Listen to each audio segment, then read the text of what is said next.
Salut, c'est Lucille. Hello, c'est Laetitia.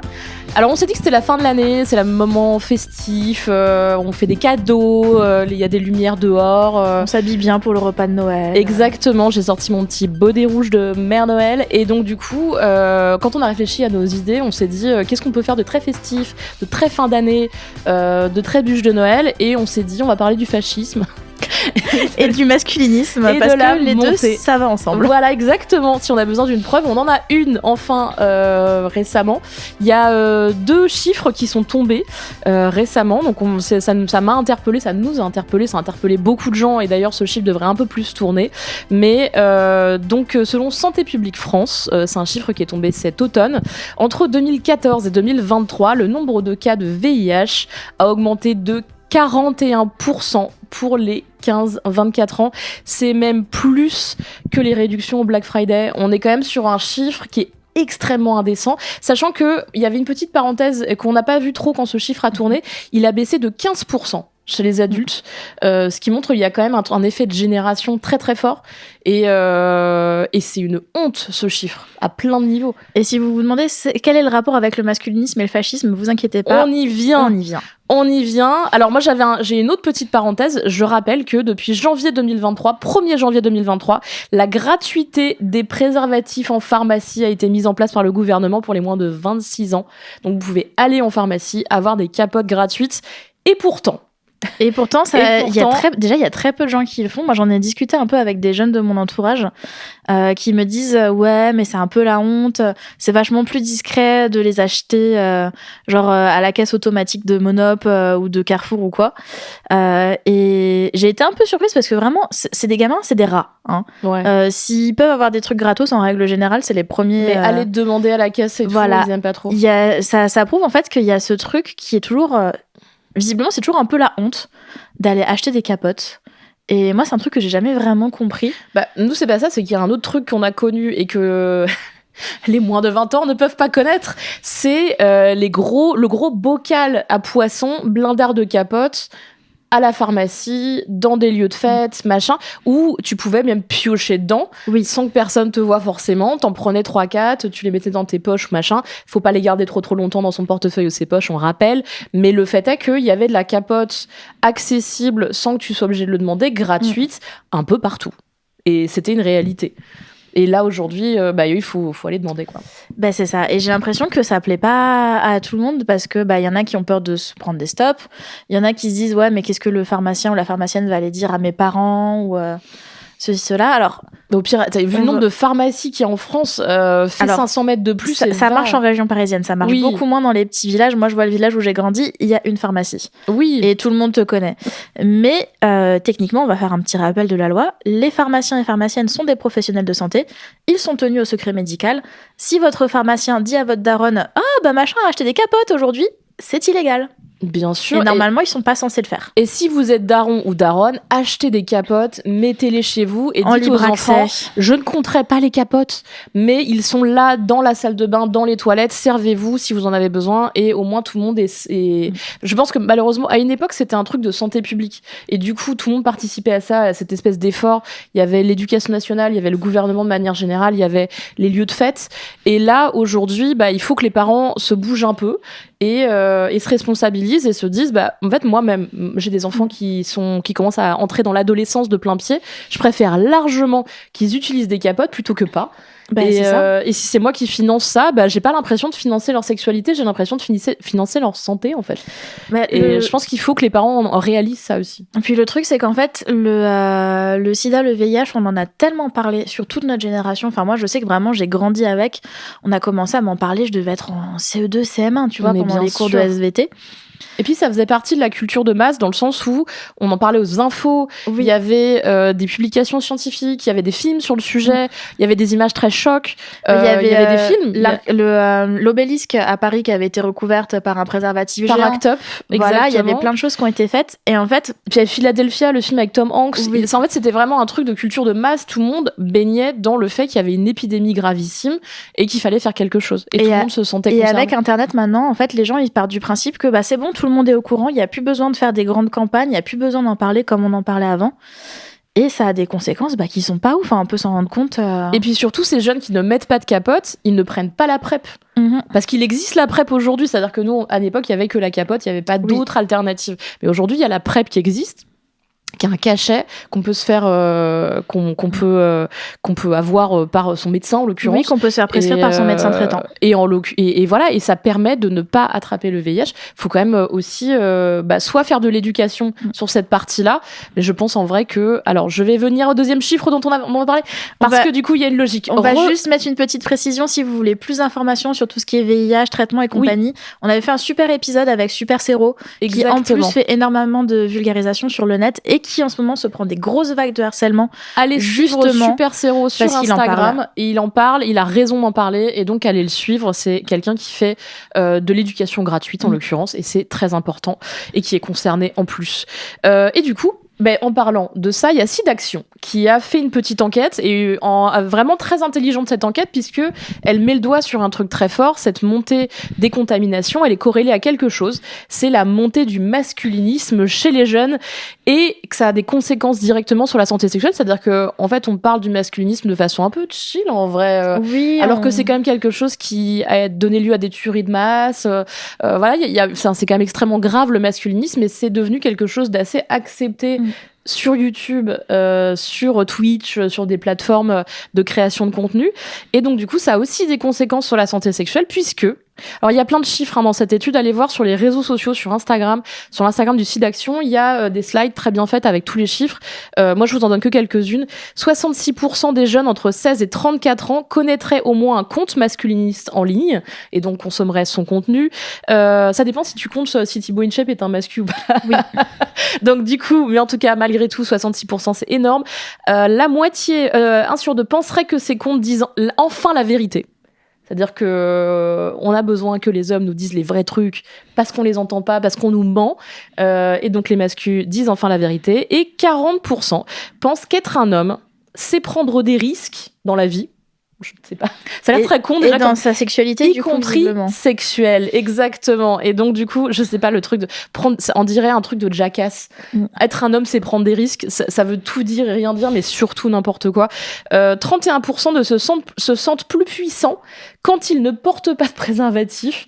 On est vraiment sur un niveau, je vous jure, j'ai pas envie de bâcher l'énorme quantité de gens que ça représente, mais je vous jure que... Mais il mériterait. J'imagine un homme nu en érection se dire tellement puissant. Et tu lui fous un bout de capote sur la tub et le mec se dit j'ai perdu peut-être 20% de mon pouvoir. Mon charisme. Ça n'a aucun sens. 32% estiment que les femmes devraient respecter le choix des hommes de ne pas porter de capote. Donc 1 sur 3. On est sur voilà. Donc ça a des conséquences aussi sur une pratique qui est considérée comme un viol. C'est le fait de retirer la capote pendant le sexe. Le stealthing. Exactement. Je le dis pas parce que moi je ne sais jamais le dire. Stealthing. Merci. Voilà. Mais du coup, donc cette pratique existe, elle est reconnue par la loi comme un viol. Donc notez que si vous êtes dans cette logique et que vous avez l'intention de le faire, ne le faites pas. C'est répréhensible et ne le faites pas parce que vous êtes censé être des gens bien. Parce qu'on espère que vous finirez en prison si vous le faites. Et le pire de tout de ce chiffre, parce que tous ces chiffres sont énormes. Là, on parle de 1 tiers, 1 quart, la moitié, vraiment beaucoup de gens. 1 sur 6, alors là, ils ont pas tant que ça, mais ils sont quand même beaucoup, vu ce que c'est, pensent que le préservatif est un signe de faiblesse. Oh wow. On est à la limite de dire le préservatif c'est un truc de gay. Alors figure-toi que je l'ai lu pas plus tard que ce matin sur les réseaux sociaux, accompagné de tout un discours qui disait les vrais hommes ne se dépistent pas. Justement, on en reparle, on en revient à la montée du fascisme qui augmente les contaminations au VIH. Aucun sens, ça ne vient de nulle part. Et qui s'associe à les vrais hommes ne s'essuient pas la teub après avoir pissé. Alors déjà, on va faire une micro-parenthèse, mais il y a aussi beaucoup d'hommes qui ne s'essuient pas après d'autres choses aux toilettes. Oui. Et donc ça, régulièrement, Internet en parle. Vous avez des threads Reddit, des trucs sur Twitter qui existent. Et beaucoup de femmes qui sont très démunies quand elles se rendent compte que leur partenaire de vie n'utilise pas le papier toilette, quel que soit. C'est terrifiant. Oui. Et surtout, il y a des théories, il y a des femmes qui développent des moyens pour apprendre à leurs hommes à s'essuyer aux toilettes. On en est là. Surtout que ce que ça dit sur leur hygiène est quand même déplorable, mais ce que ça dit sur l'hygiène de la personne avec qui tu couches potentiellement est quand même catastrophique. Et encore une fois, qui est-ce qui trinque ? Du coup, c'est les femmes qui font des mycoses, qui font des infections diverses et variées et qui se chopent des MST, puisque être un homme... on dit plus MST, on dit IST. Pardon, IST, excusez-moi. Je suis de la vieille école. Je crois qu'on l'a prouvé. Mais du coup, non, voilà. Donc, cette montée-là des masculinistes, elle est extrêmement grave. Et quand on parlait de fascisme tout à l'heure au début, ça va avec... Alors là, on vous fait vraiment des grandes théories. En plus, ça n'est même pas ma spécialité, mais c'est quand même des choses, en tant que journaliste et en tant que militant, qu'on voit passer énormément, des théories très intéressantes qui ne sont pas que des théories, qui sont des choses qui se vérifient. Et en fait, la montée du culte de la maigreur, le retour de la maigreur, les tradwives, le fait qu'on revient à des couleurs, il faut porter du beige, il faut pas se faire remarquer, tout ça sont des signaux, alors j'ai pas envie de dire faibles parce que c'est quand même très visible, mais des signaux de montée du fascisme dans la société telle qu'elle est aujourd'hui. Et c'est vrai que généralement quand tu dis ça à table, imaginons on dit ça à table à Noël, et là t'as la moitié de la table qui vont te faire mais allez tout de suite les grands mots, fascisme. Moi j'adore le beige. Non mais en fait les gens imaginent que le fascisme tout de suite on est à deux droits, on est dans la France d'Hitler, tu vois. C'est ça, on est Vichy machin, et on est dans un délire tout de suite extrême. Le fait est qu'aujourd'hui, entre les violences policières, entre les problématiques de justice pour des raisons diverses et variées. Le gouvernement qui ne respecte pas les décisions du Sénat ou de l'Assemblée nationale en faisant passer des lois avec le 49.3. Exactement, le fait que là, des représentants du gouvernement commencent à dire qu'il faut se préparer à une 3e guerre mondiale. Et c'est même pas une blague, j'ai l'impression que c'est une blague à dire comme ça, mais en réalité, c'est très réel. Checké, ça a été dit. Lors d'un congrès des maires de France, je crois, il y a un gars de l'armée qui a dit d'ici 5 ans, je crois, préparez-vous, envoyez les enfants à la guerre. Le fait qu'ils veulent faire revenir le service militaire aussi. Exactement, parce qu'au début on aurait pu penser que ce gars-là était un peu tout seul dans sa tête, enfin ou pas tout seul d'ailleurs, mais en réalité Macron vient d'annoncer effectivement le retour d'un service militaire basé sur le volontariat pour l'instant, mais pour on sait toujours comment ça commence en fait. Exactement, et donc du coup c'est très sérieux cette montée du fascisme et elle a des conséquences directes sur la vie des femmes, puisque du coup c'est ce que je vous disais, donc le contrôle sur le corps des femmes, le contrôle sur à quoi on ressemble dans l'espace public, c'est-à-dire que si tout le monde s'habille en beige et que toi tu sors de cette norme-là, qu'est-ce qui se passe pour toi quand tu vas à l'extérieur? Et dans le cadre privé, parce qu'on est quand même un podcast qui parle aussi beaucoup d'intime, c'est quand même le sujet, il y a des conséquences directes qui sont gravissimes, puisque là on parle de gens qui tombent malades et que donc un homme fort qui ne met pas de capote, qui chope le VIH et qui après se soigne pas, parce que j'imagine qu'en fait un vrai homme ne prend pas des cachets et ne se soigne pas. Surtout en fait ce vrai homme ne se fait pas dépister, donc en fait il ne le sait pas. Voilà. Ce qui augmente les risques et qui en fait rend le risque de propagation beaucoup plus grand. Après, moi, j'ai envie de te dire, le problème, c'est ça, la propagation. Pour moi, le grave problème de ça, c'est la propagation. Que ces gars-là meurent de leur bêtise, j'ai envie de dire, c'est la sélection naturelle. C'est ça. Mais le fait est que la propagation, c'est vraiment très grave, et que si, vu le nombre, vu les chiffres que ça représente, les femmes ne peuvent pas leur imposer la capote, et que certains arrivent à enlever la capote, qu'est-ce qui te protège en fait quand tu couches avec un homme potentiellement déjà de savoir. On a fait un épisode, on en avait parlé précédemment, et c'est un truc qui a beaucoup fait parler parce que les hommes aiment pas qu'on dise ça, enfin ce type d'homme aime pas qu'on dise ça, mais on ne couche pas avec des gens de droite et d'extrême droite.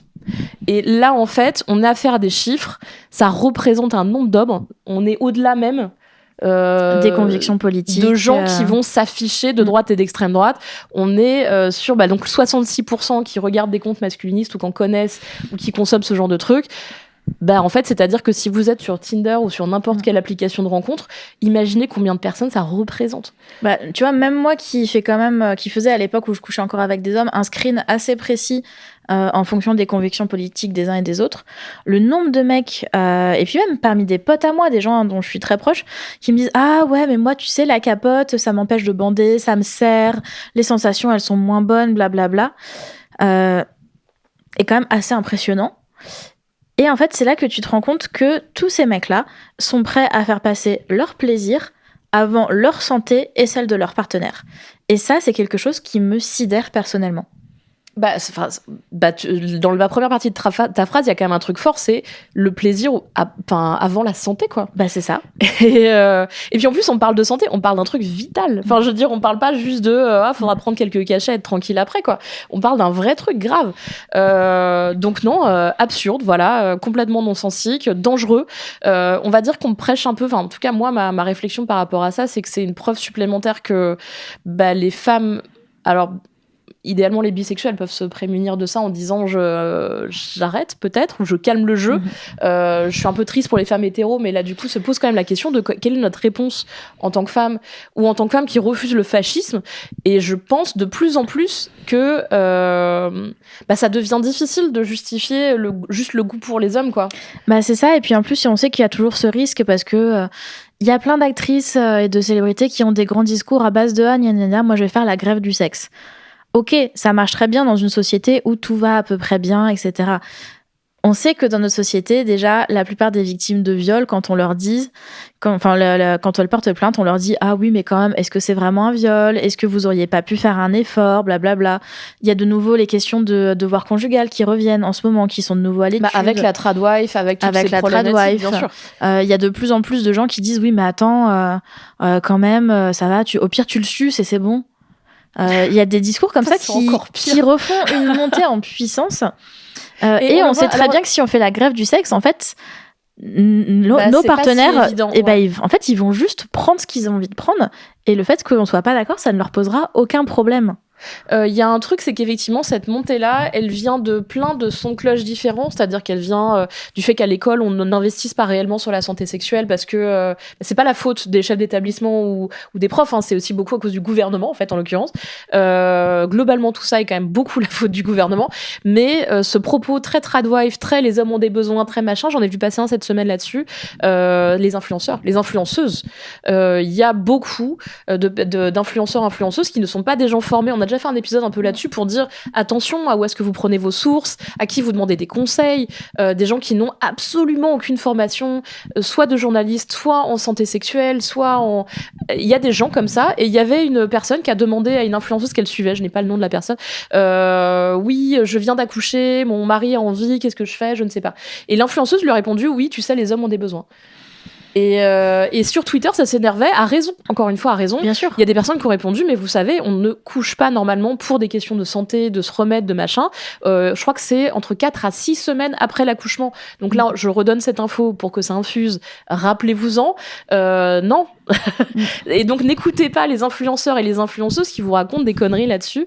Donc ça, c'est pour tous les chiffres qui sont tombés récemment sur vraiment justement cette montée, cette preuve, encore une fois, une énième preuve de la montée du fascisme et du danger de celle-ci pour la santé sexuelle globalement et le danger pour les femmes.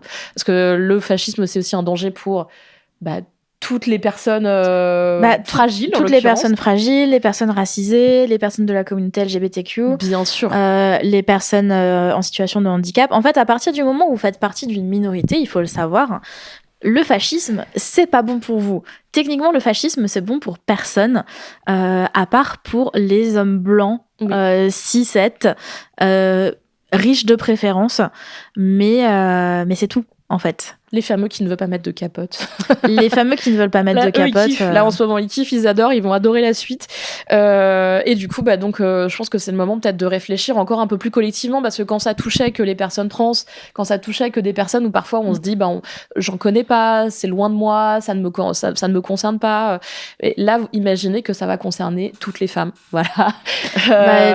Toutes les femmes, et puis même pas que, parce que ça va se répandre petit à petit à tout le reste. Et les militantes vous l'ont dit et le disent depuis le départ, tout ce qui s'est passé ces derniers mois, ces dernières mêmes années pour les personnes LGBT et en particulier les personnes trans, c'était des signaux que ça allait toucher des franges plus grandes de la société. Donc même si vous n'êtes pas réveillé avant, c'est le moment de vous réveiller. Il se passe quelque chose de grave en ce moment. Et sur une note un petit peu moins c'est encore un signal mais un peu moins négatif, je dirais. Il y a un deuxième truc qui m'a interpellée moi dans ce que j'ai vu ces dernières semaines, ces derniers mois. Alors on est à Paris, je suis à Paris, dans un milieu qui est progressiste, militant, ainsi de suite, mais Il se passe en ce moment des choses. Il y a un énorme retour des soirées. Des sex parties, ce qu'on appelait avant des partous, des sex parties, alors des trucs avec vraiment beaucoup de gens, c'est-à-dire entre plusieurs dizaines à une centaine. Il y a différents thèmes qui se passent. Il y a des soirées aussi thématisées dans les clubs libertins, dans certains clubs libertins. J'ai quelques exemples, et en l'occurrence, il y a au club Cri Chuchotement, qui est un club BDSM, il y a la Nuit Féline. C'est une soirée, c'est sur, il faut s'inscrire au préalable. Ces soirées sont bookées des semaines à l'avance. Il y a ça aussi, il y a eu, alors je note, il y a une soirée qui s'appelle la soirée Bisextile par un collectif de personnes bisexuelles et qui est une sex party. Et du coup, le journal Libération s'en est fait l'écho dans un article. Et pareil, le Discord de Bisextile, c'est 150 membres entre 21 ans et la quarantaine qui ont fait une énorme soirée sex party il y a pas longtemps. Les Monts et Merveilles, pareil. Et toutes ces soirées-là, elles sont blindées. C'est-à-dire qu'il y a des listes d'attente pour Monts et Merveilles, il y a des trucs comme ça. Et donc je pense, moi ce que ça m'a fait, c'est qu'au début je me suis dit chouette, on est de retour dans un truc un peu sexpo et tout. Mais en fait, non. En fait, pour moi, mon analyse de ça, c'est que il y a un exemple très très clair d'une soirée, d'un pays où il y a la répression de ce que tu es, de ce que tu représentes dans la journée, au quotidien, est très très forte, et où la nuit, les gens font énormément de dingueries. C'est au Japon. Qui est pas le pays de gauchistes du tout, hein, même malgré la fascination que certains en ont, c'est quand même un pays un peu fasciste. Et du coup, il y a ce truc-là, il y a ce phénomène-là, et je pense que cette montée les gens ont besoin de soupapes, de faire du cul. D'ailleurs, au niveau de la génération aussi, c'est pas des gens forcément très jeunes. On a aussi parce que notre génération baisse moins, de toute façon. Voilà, c'est prouvé. Il y a des études qui disent que notre génération et celle en dessous de la nôtre baissent de moins en moins parce que justement, ils ont pas le même type de mécanisme de soupape. Et ben du coup, il y a un retour à cette soupape-là. Alors, ça dépend de quelle génération tu passes, parce que moi, du coup, j'ai 40 ans et c'est la folie pour les quadras en ce moment. Alors, à noter que pour toutes ces soirées sex positives et compagnie, normalement, si elles sont bien gérées, et la plupart le sont, en tout cas dans celles que nous, on connaît. Dans celles que j'ai citées, ouais. Ils demandent d'avoir fait des tests en amont. Les protections sont distribuées librement tout au long de la soirée. Le port de la capote est très largement recommandé, pour ne pas dire imposé. Bien sûr. Donc, il y a des soirées qui sont organisées par des organismes qui font très bien les choses. On n'est pas là pour leur jeter la pierre et dire bouh, les partous, c'est pas bien. Ce sera jamais absolument pas ce que j'ai dit, mais voilà. Non, c'est pour parce que je sais qu'il y a des gens qui peuvent extrapoler sur ce genre de alors trucs. Non, pas du tout. En plus, là, ce que j'ai cité, c'est des très bonnes soirées, je vous le dis, hein, si vous avez l'occasion d'y aller, kiffez. Par contre, il y a des soirées qui sont organisées via les réseaux sociaux avec des mots codes, tout ce qui est autour de Doro en compagnie, les fameuses Doro parties, qui sont organisées via Twitter, via TikTok, via Instagram. Généralement par des personnes qui sont pas du tout regardantes sur tout ce qui est santé sexuelle ni consentement, on va être clair là-dessus, et qui ont tendance à inviter un peu n'importe qui est capable de craquer le mot de passe, de découvrir où se passe la soirée, etc., etc. Allez-y si vous voulez, à vos risques et périls, mais n'oubliez pas d'amener des protections parce qu'en fait, il en va de votre santé. Oui, ou prenez la PrEP, ou alors prévoyez en fait la PrEP, la pilule du lendemain, ce genre de choses, qui sont des choses que vous pouvez contrôler sur votre propre corps.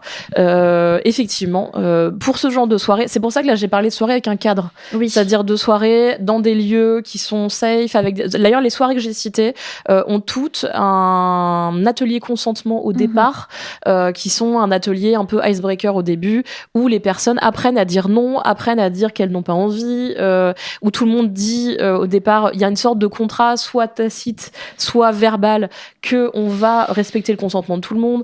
Donc là, ce que je vous ai cité spécifiquement, ce sont des soirées qui sont safe.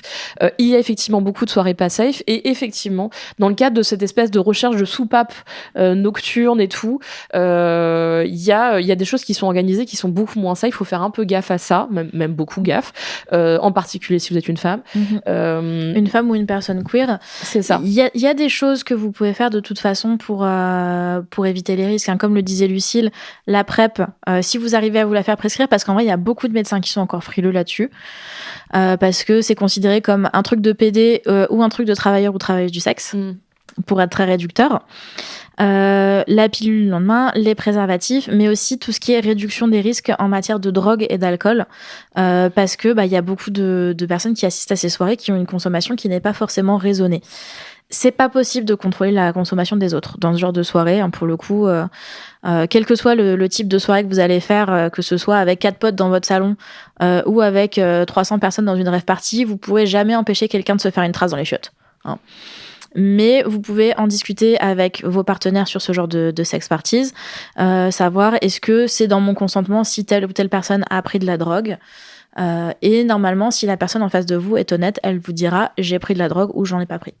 Bien sûr, et puis c'est à vous aussi d'avoir des règles là-dessus, effectivement, comme tu le dis, de se demander si on est OK avec ça ou pas, si la personne peut consentir ou pas. Il y a quand même, alors pour tout ce qui est encadré dans les clubs, en l'occurrence, ou les soirées, il y a quand même une surveillance un peu collective de personnes qui sont, quand elles sont trop alcoolisées en particulier, on leur conseille de lever le pied, de boire de l'eau et de pas forcément faire quelque chose. Voire on les sert plus au bar dans certains clubs. C'est le cas dans les clubs libertins, en l'occurrence. Il y a vraiment une surveillance pour que les gens ne fassent pas n'importe quoi.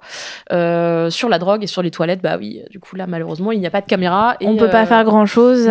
Quoique il y a de plus en plus de clubs en vrai qui maintenant utilisent des systèmes de lumière bleue ou de lumière rouge. Ah ouais. Parce que notamment pour c'est plus compliqué pour tout ce qui est coke par exemple, mais ça empêche de s'injecter des substances parce que ça empêche de voir les veines. J'avais pas réfléchi à ça. Et bah si dans les boîtes de nuit où tu vas, tu constates qu'il y a des lumières qui sont très bleues ou très rouges, et généralement c'est justement à viser réduction des risques. Ok. Pour empêcher tout ce qui est héroïne et compagnie. Ok. Eh bien écoutez, on a appris quelque chose. C'est une stratégie qui existe depuis les années 80 si je me trompe pas. Ah ouais, c'est fou, je savais pas. C'est vraiment quelque chose de pas très nouveau, mais moi je constate qu'il y a de plus en plus de bars un peu festifs que je fréquente, et Dieu sait que j'en fréquente pas beaucoup, hein, donc je suis pas non plus un exemple, mais où je le constate, et à chaque fois je me dis ah ça je sais pourquoi. Ok, bah, vous le saurez maintenant. Du coup, on n'avait pas. Est-ce qu'on avait besoin des preuves de la montée du fascisme ? Pas tellement. Nous non, mais beaucoup de gens oui, parce que typiquement. Si jamais vous essayez par exemple de parler de cet épisode à la table du repas de Noël, mettez-le pour foutre une bonne ambiance. Le faites pas, c'est vraiment pas une bonne idée si vous êtes pour la paix des ménages et des familles. On va foutre la merde dans votre repas de Noël. Mais vous pouvez interroger un peu votre entourage sur qu'est-ce qu'ils pensent de la montée du fascisme actuel. Et il y a probablement 80% de la table, à part vos petits cousins un peu woke, qui vous répondent « Oh, mais quelle montée du fascisme tout de suite ! Les jeunes, ils exagèrent. » Alors qu'en fait, pas du tout. Déjà, on n'est pas jeunes. Et en plus... On parle pour toi. Et en plus, on a raison. Et tous ces chiffres, malheureusement, corroborent ça. Si les gens... Il y a souvent ce truc de genre source, donne tes chiffres, machin. Là, on a des chiffres. Vous pouvez opposer des chiffres. On vous les mettra de toute façon en description de l'épisode pour que vous ayez toutes les datas à sortir à Pépé Gérard et au tonton Bourré. Et moi, je shame personne, mais du coup, commencez à réfléchir, c'est important. Est-ce que vous avez envie de coucher avec une personne qui suit des comptes masculins, qui pense que la capote, c'est un truc de puissance et qui ne s'essuie pas quand il va chier? Posez-vous la question. Vraiment, ça peut être un truc de 2026. Vraiment, posez-vous la question. Parce que, bah, encore une fois, on disait, hein, il y a beaucoup de cons sur les applis, il y a beaucoup de cons dans la vie. Et effectivement, on fait du screening et tout. Mais en réalité, on est au-delà de ça, quoi. Bah, on ça, est dans c'est des de plus en plus compliqué. On est dans l'indécence.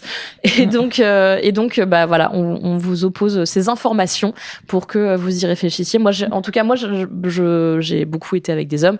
J'ai pris une décision il y a quelques années. Et je ne la regrette pas du tout. D'ailleurs, si vous êtes une femme hétérosexuelle ou bisexuelle ou pansexuelle qui refuse désormais ou qui a peur tout simplement de coucher avec des hommes justement à cause de toutes les raisons qu'on a évoquées, envoyez-nous un petit message, on aimerait bien vous inviter dans un épisode. On vous invite. Ce serait passionnant de pouvoir échanger tout ça. Vous aurez les petits gâteaux, et on aura une cool conversation. Personne ne s'est plaint de nos invitations. Mais oui, bien sûr, si vous voulez en parler avec nous, avec grand plaisir. Je pense que c'est un sujet important et ce sera un sujet des prochaines années, sans aucun doute, vu les courants qu'on voit monter là. À raison, il y a des courants en fait, comme tout, hein, quand il y a des attaques comme la montée fascisante, il y a un repli sur soi qui existe et c'est de la protection, tout simplement.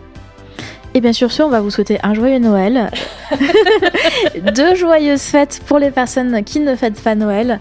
On va vous remercier surtout de continuer à écouter ce podcast et maintenant de nous regarder sur les réseaux sociaux, sur YouTube et un petit peu partout. Exactement. On vous retrouve avant le Nouvel An avec un nouvel épisode qui sera pas forcément plus joyeux parce qu'en ce moment on n'est pas dans une ambiance joyeuse, mais on espère que ça vous plaira quand même et merci à tous et à toutes de nous écouter. À très vite. À bientôt.